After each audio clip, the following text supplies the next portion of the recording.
بسم اللہ الرحمن الرحیم۔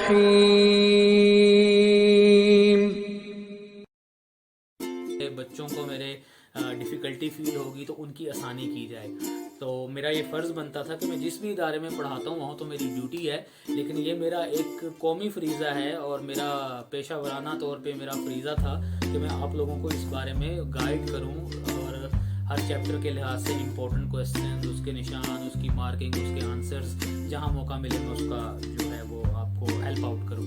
تو کمنٹس کے میں پورے جواب لیتا ہوں، پوری کوشش کرتا ہوں میں جواب دوں۔ میں اپنا ای میل آئی ڈی بھی آپ سے ہمیشہ شیئر کرتا ہوں، واٹس ایپ نمبر۔ السلام علیکم ڈیئر اسٹوڈنٹس، قابل عزت اور قابل احترام اساتذہ کرام، امید ہے آپ سب خیر خیریت سے ہوں گے، ٹھیک ٹھاک ہوں گے، خوش و خرم ہوں گے۔ آج کے لیکچر میں آپ کو ویلکم ہے، امید کرتا ہوں آپ خیریت سے ہوں گے۔ آج کا لیکچر ہمارا اس ٹاپ نمبر 6 کا آخری لیسن ہے اور یہ لیسن جو ہے وہ اس چیپٹر کو ختم کر رہا ہے۔ انشاءاللہ آج اس ویڈیو کے اختتام تک آپ کا یہ لیسن اور یہ چیپٹر جو ہے وہ کمپلیٹ ہو جائے گا اور الحمدللہ ہمارے 2 چیپٹرز ڈیٹیل میں جو ہے وہ کور ہو جائیں گے۔ چیپٹر نمبر 5 جو ہم آلریڈی اپلوڈ کر چکے ہیں اور چیپٹر نمبر 6 جو ہے وہ آج اس کا یہ آخری لیسن ہے۔ دونوں چیپٹرز کی ایکسرسائز اپلوڈ ہیں، دونوں چیپٹرز کی ڈیٹیل میں سارے ٹاپکس کے حوالے سے لیسن اپلوڈ ہیں اور اس کے ساتھ ساتھ میں نے پیپر پیٹرن اور پیپر پریزنٹیشن اس حوالے سے بھی ویڈیو ایک دی ہوئی ہے، آپ میری پلے لسٹ میں جا کے اس کو سرچ کر سکتے ہیں، اس کو دیکھ سکتے ہیں۔ آج کا لیسن نمبر ہے 9 اور اس کے اندر ہم 2 ٹاپکس پڑھ رہے ہیں، بہت امپورٹنٹ ٹاپک ہے، یہ میں پہلے بتا رہا ہوں اس لیے اس کو دھیان سے سننا ہے۔ پہلا ٹاپک ہے ہمارا چین اور پاکستان کا اقتصادی راہداری کا منصوبہ سی پیک، اور دوسرا ٹاپک ہے ہمارا دنیا میں قیام امن کے لیے پاکستان کا کردار۔ تو اس کو توجہ سے سننا ہے، سمجھنا ہے، امپورٹنٹ چیزوں کو نشان لگانا ہے، انشاءاللہ آپ کو اس سے فائدہ ہوگا۔ تو پیج نمبر 46 کھولیں۔ 46 پہ ہمارا آ رہا ہے چین اور پاکستان کا اقتصادی راہداری کا منصوبہ، جسے ہم سی پیک کہتے ہیں۔ تو کوئی ہی ہوگا اسٹوڈنٹ دنیا میں پاکستان میں جس کو سی پیک کا نہ پتہ ہوگا، بڑی ہی امپورٹنٹ یہ ڈیولپمنٹ ہے پاکستان کے اندر، پڑھتے ہیں ہم اس کو۔ چین پاکستان اقتصادی راہداری منصوبہ بہت بڑا تجارتی منصوبہ ہے جس کا مقصد جنوبی مغربی پاکستان سے چین کے شمال مغربی علاقے سنکیانگ تک گوادر بندرگاہ، ریلوے اور موٹر وے کے ذریعے سے تیل اور گیس کی کم وقت میں ترسیل ہے۔ یہ اس کا مین مقصد ہے۔ آپ سے پوچھا جا سکتا ہے کہ سی پیک کا بنیادی مقصد کیا ہے، تو یہ بنیادی مقصد ہے، نشان لگا لیں۔ اقتصادی راہداری دونوں ممالک کے تعلقات میں مرکزی اہمیت کی حامل تصور کی جا رہی ہے۔ یہ جو راہداری ہے، راہداری کا مطلب ہوتا ہے کوریڈور، راستہ۔ چین سے لے کر گوادر تک کا جو یہ راستہ ہم فراہم کر رہے ہیں چین کو، جس سے اس کو تیل، گیس اور دیگر اشیاء کو جو ہے وہ ایک جگہ سے دوسری جگہ پہنچانے میں مدد مل رہی ہے، دونوں ممالک کے لیے فائدہ مند ہے۔ 47 پہ آئے، چین پاکستان کا اقتصادی راہداری منصوبے پر پاکستان اور پورے خطے کے ممالک کی معیشت کے لیے نہایت اہمیت کا حامل ہے۔ یہ منصوبہ مختلف خطوں کو باہمی طور پر منسلک کر کے ترقی اور خوشحالی کو فروغ دینے میں اہم کردار ادا کرے گا۔ افغانستان میں قیام امن اور تعمیر نو کے آغاز کے پیش نظر اس منصوبے کی اہمیت بڑھ گئی ہے۔ افغانستان میں امن کے نتیجے میں گوادر بندرگاہ سے تجارت بڑھے گی۔ گوادر سے ہم چین کو ٹچ کر رہے ہیں، گوادر کے ذریعے، گوادر سے ہوتے ہوئے افغانستان بھی اس منصوبے کا حصہ ہے۔ جب افغانستان سے ہم گزریں گے تو آگے سینٹرل ایشین کنٹریز اور روس تک ہمیں ایکسیس ہوگی اور یہ ایک ہب بن جائے گا پاکستان اس تجارتی سرگرمیوں کا۔ پاکستان کی معیشت پر اس کے مثبت اثرات کی توقع کی جا رہی ہے۔ مستقبل کی ضروریات کے پیش نظر سی پیک کے تحت توانائی، سڑکوں، ریل، صنعت اور سیاحت وغیرہ کے شعبوں کو ترقی ملے گی۔ ملک میں کاروباری سرگرمیاں تیز ہوں گی، معیشت مستحکم ہوگی، روزگار کے مواقع پیدا ہوں گے اور غربت میں کمی لانے میں مدد ملے گی۔ ملکی معیشت کے مختلف شعبوں میں ترقی کے لیے چین کے تجربات سے فائدہ اٹھایا جائے گا۔ لانگ کوسچن آ سکتا ہے یہ 4 نمبر کا، اور اس کے اوپر یہ لکھا جا سکتا ہے، کوسچن کی سٹیٹمنٹ آ سکتی ہے، چین اور پاکستان کا اقتصادی راہداری کا منصوبہ۔ مختصر نوٹ لکھیں یا اس پہ اپنی رائے پیش کریں یا اس کو بیان کریں، تو یہ اس حوالے سے بھی امپورٹنٹ ہے۔ نیکسٹ آتے ہیں ہم، لاسٹ ٹاپک ہمارا اس چیپٹر کا، دنیا میں قیام امن کے لیے پاکستان کا کردار۔ بہت امپورٹنٹ کوسچن ہے، جو پرانی بک ہوتی تھی اس میں بھی بہت امپورٹنٹ تھا اور یہ ابھی بھی امپورٹنٹ ہے۔ پاکستان اقوام متحدہ کا رکن ہے۔ اقوام متحدہ آپ کو پتہ ہے یونائٹڈ نیشن، جس کے اندر تقریباً سارے ہی ملک دنیا کے اب شامل ہیں، اس کا ایک رکن ہے۔ اقوام متحدہ کا قیام 24 اکتوبر 1945 کو عمل میں آیا اچھا میں یہاں ایک بات بتا دوں، میں نے ایکسرسائز جو کور کی تھی اس پہ بہت سارے لوگوں، مجھے بڑا اچھا لگا، بہت سارے اسٹوڈنٹس نے، میرے بہت پیارے پیارے اسٹوڈنٹس نے مجھے اس پہ کمنٹ دیا کہ وہ میں نے غلطی سے اس کا ایم سی کیوز غلط کہیں مارک کروا دیا ہے، تو وہ آپ ٹھیک کر لیں، انسان ہوں، غلطی ہو سکتی ہے مجھ سے بھی، تو یہ اس کی ڈیٹ یہاں سے ٹھیک کر لیجئے گا، وہاں پہ غلط ہوگی۔ پاکستان نے 30 دسمبر 1947 کو اقوام متحدہ کی رکنیت حاصل کر لی اور ایک ذمہ دار رکن کی حیثیت سے اپنے فرائض انجام دیے۔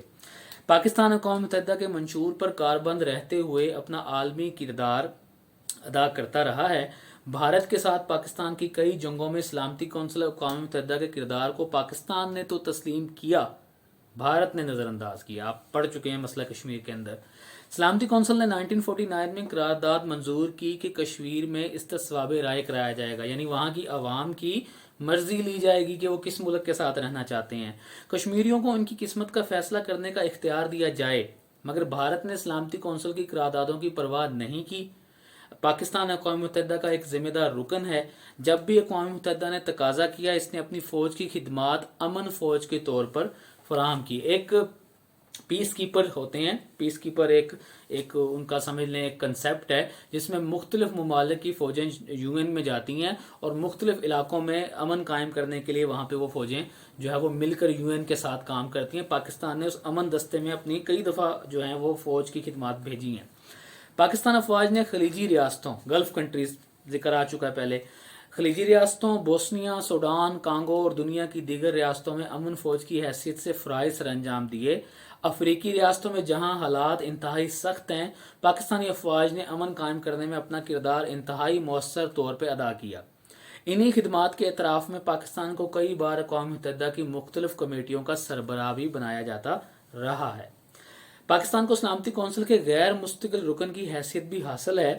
اقوام متحدہ میں پاکستان کا مستقل مندوب موجود ہوتا ہے، ہمارا نمائندہ موجود ہوتا ہے وہاں پہ، جو اہم مسئلے پر اصولی موقف اختیار کرتے ہوئے پاکستان کی نمائندگی کرتا ہے، یعنی وہ ریپرزینٹ کرتا ہے۔ جب پاکستان کی بات آتی ہے وہ بتاتا ہے کہ پاکستان کا یہ موقف ہے اور پاکستان کی پالیسی کو وہاں پہ ڈیفینڈ کرتا ہے۔ پاکستان نے مسئلہ فلسطین پہ اقوام متحدہ میں خصوصی کردار ادا کیا، فلسطینیوں پہ ہونے والے مظالم کی جانب اقوام متحدہ کی توجہ دلائی تاکہ مسئلہ فلسطین حل کر کے فلسطینی مسلمانوں کے لیے آزاد اور خود مختار ریاست قائم کی جائے۔ امریکہ اور یورپی ریاستیں اسرائیل کی مددگار ہیں، اس لیے اقوام متحدہ کو یہ مسئلہ حل کرنے میں کامیابی حاصل نہیں ہوئی۔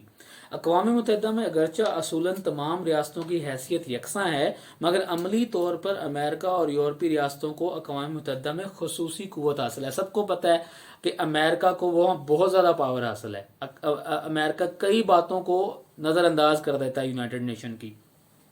ضرورت اس امر کی ہے کہ دنیا میں مستقل امن کے لیے تمام عالمی طاقتیں اپنا کردار مثبت انداز میں ادا کریں۔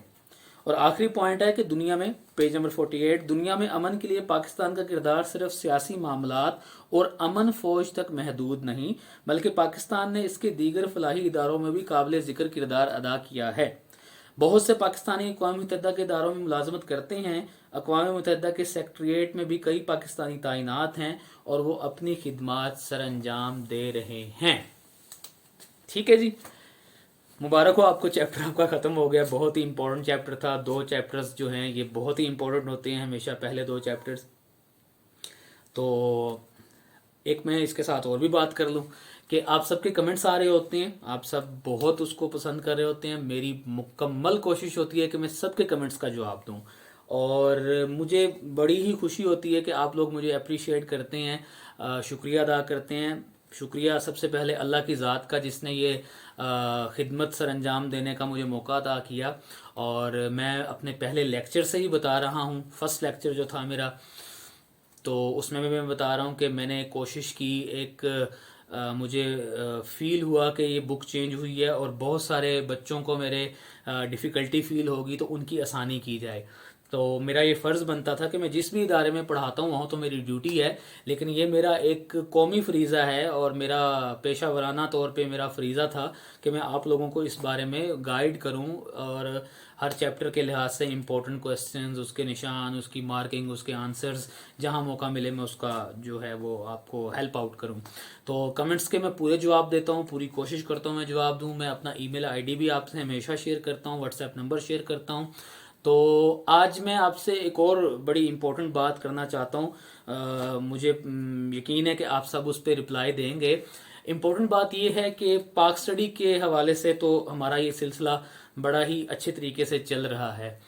آپ سے میں سب سے مشورہ یہ لینا چاہتا ہوں، آپ مجھے اپنی قیمتی رائے سے یہاں پہ جو ہے وہ مستفید کر سکتے ہیں کہ آپ کیا چاہتے ہیں کہ 9th اور 10th کے حوالے سے اردو کے لیسنز بھی جو ہیں وہ اپلوڈ کیے جائیں۔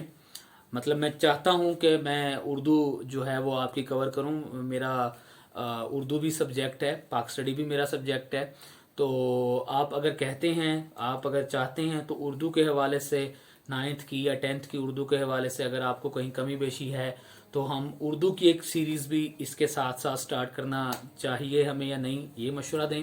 اور دوسرا ایک اور جو میں اس کے ساتھ بات پوچھ رہا ہوں کہ میں چاہ رہا ہوں کہ میں اس پلیٹ فارم کے ذریعے جو دیگر سبجیکٹس ہیں، physics, chemistry, math, bio, English, computer, ٹھیک ہے، اور دیگر آرٹس کے جو سبجیکٹس ہیں ان کے ٹیچرز کی بھی ویڈیو جو ہے وہ میں یہاں پہ اپلوڈ کرنے کا سلسلہ شروع کروں۔ تو آیا کیا آپ اس سلسلے میں کیا سپورٹ کر سکتے ہیں؟ مطلب آپ کو یہ پلیٹ فارم اگر میں اس پہ مختلف ٹیچرز کو لاؤں اور جو میرے ساتھی ہیں، جو میرے دوست ہیں، جو بہت اچھا کام کر رہے ہیں لیکن صحیح طریقے سے جو ہے وہ اس کو نہیں منظر عام پہ لا سکتے، اور جو چاہتے ہیں کہ طلبہ کو ان کی رائے سے مستفید کیا جائے، تو آپ کیا کہتے ہیں کہ فزکس، کیمسٹری، میتھ، بایولوجی اور یہ جتنے بھی سبجیکٹس ہیں ان کے جو میرے دوست ہیں، میرے اچھے کولیگز ہیں، جو میرے سینئر ٹیچرز ہیں، جو میرے جونیئرز ہیں، جو بہت اچھا پڑھا رہے ہیں، کیا آپ چاہیں گے کہ ان کے بھی لیکچرز یہاں پہ شروع کیے جائیں، لیسن شروع کیے جائیں؟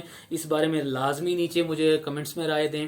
چینل کو لازمی سبسکرائب کریں، شیئر کریں دوسرے لوگوں کے ساتھ۔ بہت شکریہ، جزاک اللہ، اللہ حافظ۔